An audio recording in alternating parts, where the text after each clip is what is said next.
Hello, welcome you all.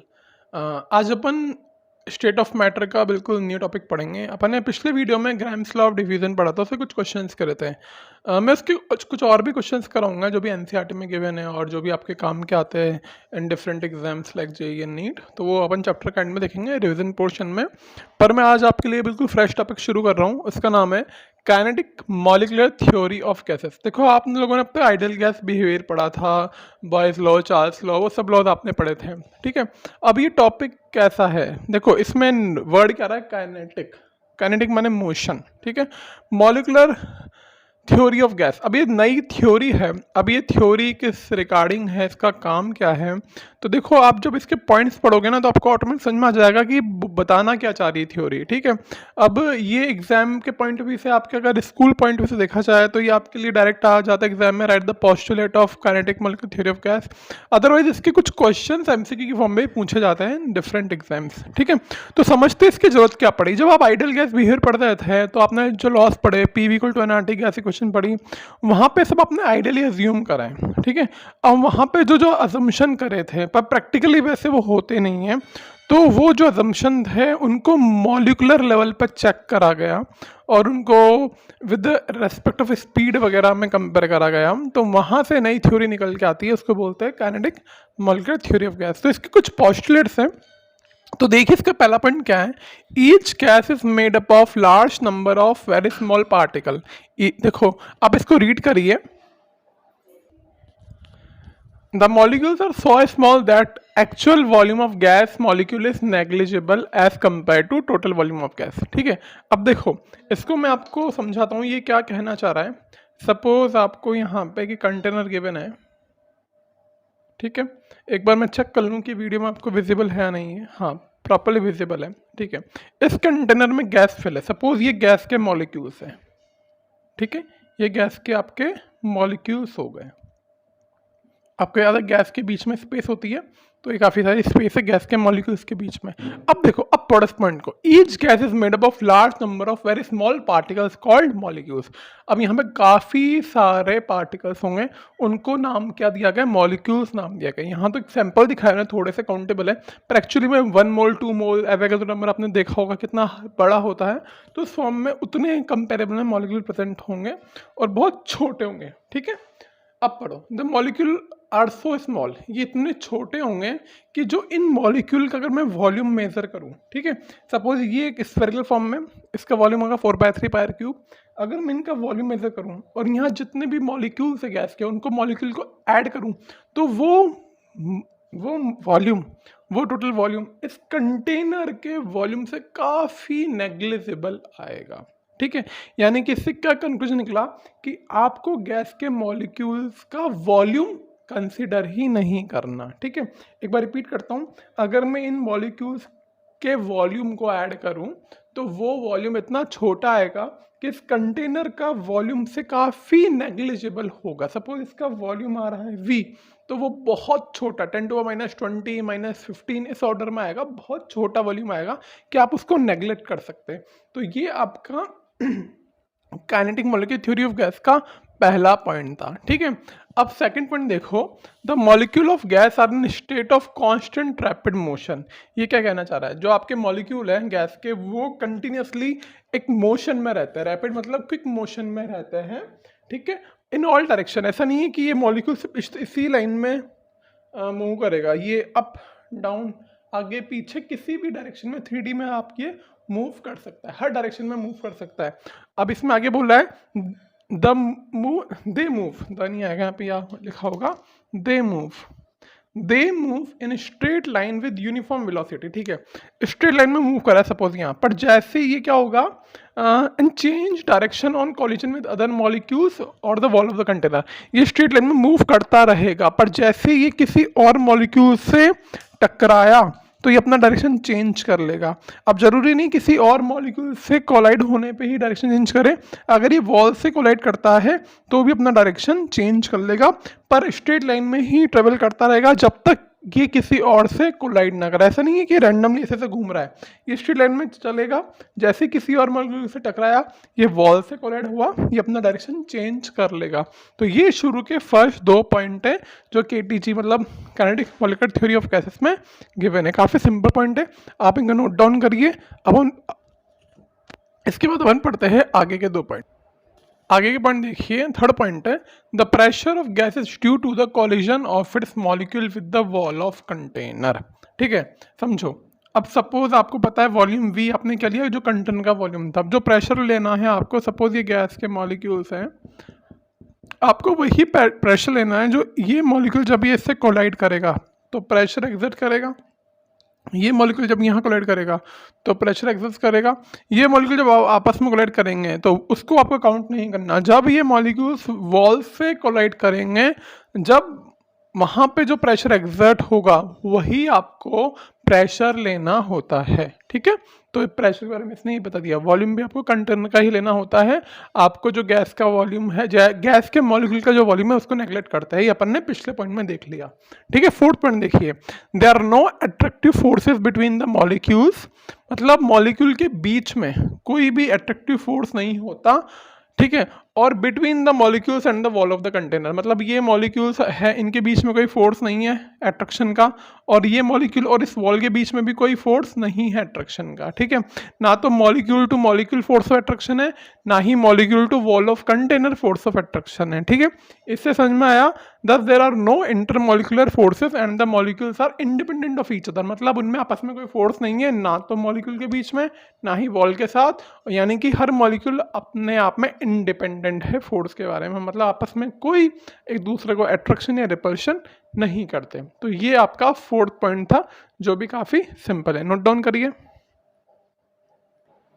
अब देखिए fifth point, ये पॉइंट काफ़ी अच्छा है और इम्पोर्टेंट भी है। एक बात और आप लोगों को बता दूँ, सेम थ्योरी आपकी NCERT में गिवन है, एक पेज में पूरी थ्योरी गिवन है, वहाँ पे 6 to 7 पॉइंट्स हैं।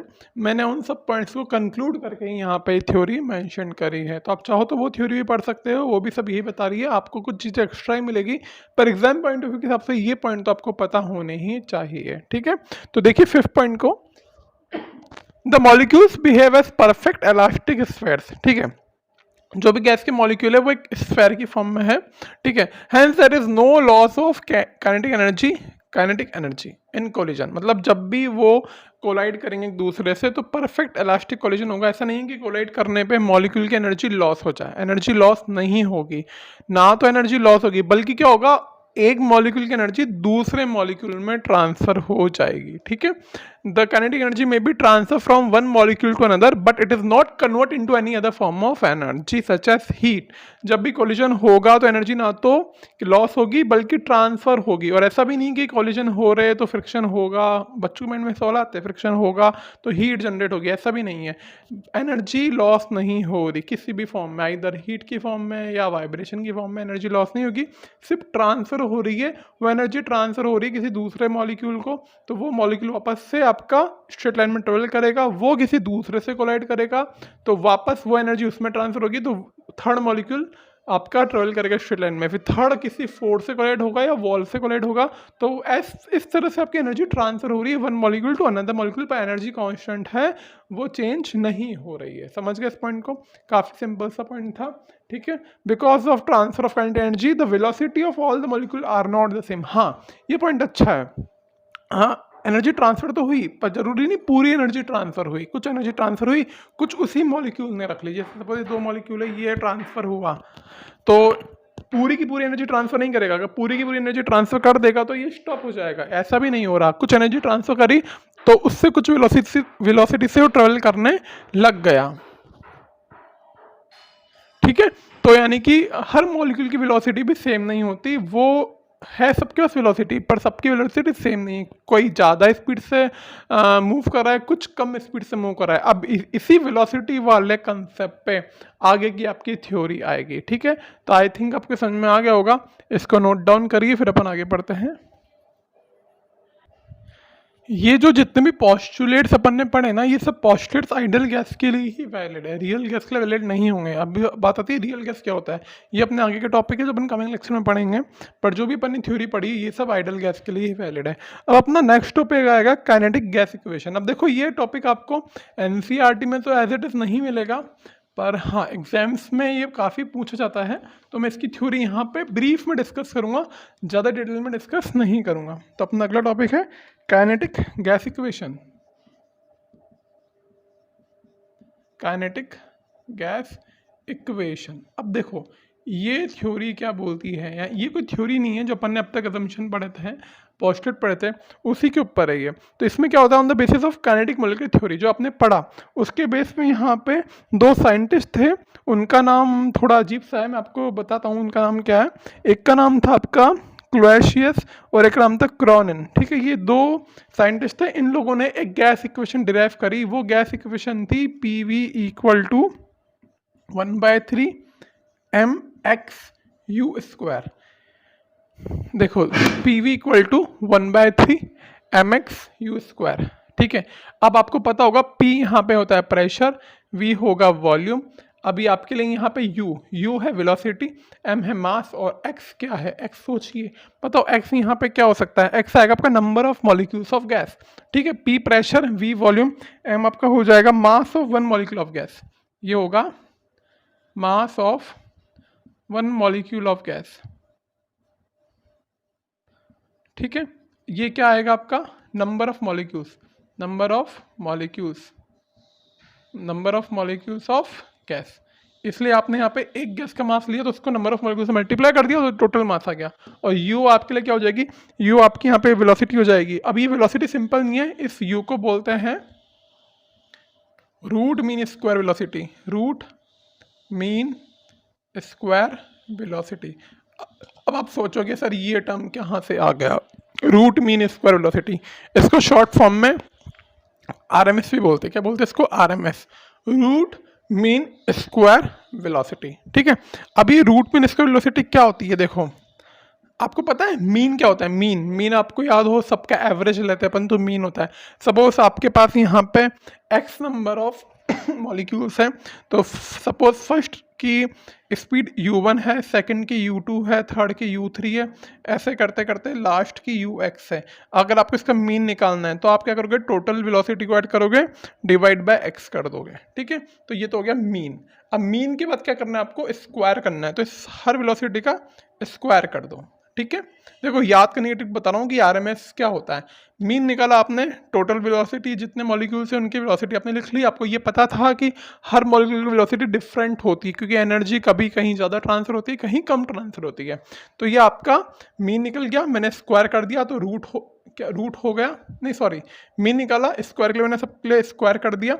अब रूट करना है तो इस पूरे का रूट कर दो, तो ये बन जाएगी आपकी root mean square velocity, that is u, ठीक है। रिपीट कर रहा हूँ, पहले आप निकालो मीन, उसका करो स्क्वायर, उसका ले लो रूट, तो ये बन जाएगा आपका RMS वेलोसिटी, ठीक है। तो ये इक्वेशन डिराइव करी थी, इसको बोलते हैं काइनेटिक गैस इक्वेशन। क्या बोलेंगे इसको, काइनेटिक गैस इक्वेशन। ये नोट डाउन करिए, फिर अपन आगे चलते हैं। अब देखिए इसी जिस तरह से आपने रूट मीन स्क्वायर वेलोसिटी ली, उसी तरह से आपकी एक वेलोसिटी होती है एवरेज वेलोसिटी, जिससे आप सब फेमिलियर हैं कि एवरेज वेलोसिटी क्या होती है ना। तो देखो रिलेशन क्या होगा एवरेज वेलोसिटी और RMS में, देखो NCERT में टॉपिक नहीं है, एग्जाम्स में आता है, तो डायरेक्ट बता रहा हूँ, डेरिवेशन की रिक्वायरमेंट नहीं है। तो जो आपकी रूट मीन स्क्वायर वेलोसिटी, उसको अगर आप 8/3 पाई के रूट से मल्टीप्लाई करते हैं तो आपकी average velocity that is V आती है, तो V हो जाएगी 0.921 इंटू यू। उसी तरह से होती है मोस्ट प्रोबेबल वेलोसिटी अल्फा। अब ये क्या होती है, MPS, most probable velocity, MPV बोलते हैं इसको। देखो काफ़ी सारे मॉलिक्यूल्स हैं जो वेलोसिटी कॉमन है, जो ज़्यादातर मॉलिक्यूल ने अटेंड कर रखी है, उसको बोलते हैं मोस्ट प्रोबेबल वेलोसिटी। उसका रिलेशन होता है RMS को मल्टीप्लाई करो 2/3 के अंडर रूट से, तो ये हो जाएगा अल्फा। अब इस तरह से आपके पास 3 वेलोसिटी आई, एक तो आई RMS, एक आई एवरेज और एक आई मोस्ट प्रोबेबल। तो उन तीनों का रेशियो, तीनों को डिवाइड कर दो किससे, यू से डिवाइड कर दो, तो ये हो जाएगा 2/3, ये हो जाएगा 8/3 पाई, और ये यू को यू से डिवाइड किया तो 1।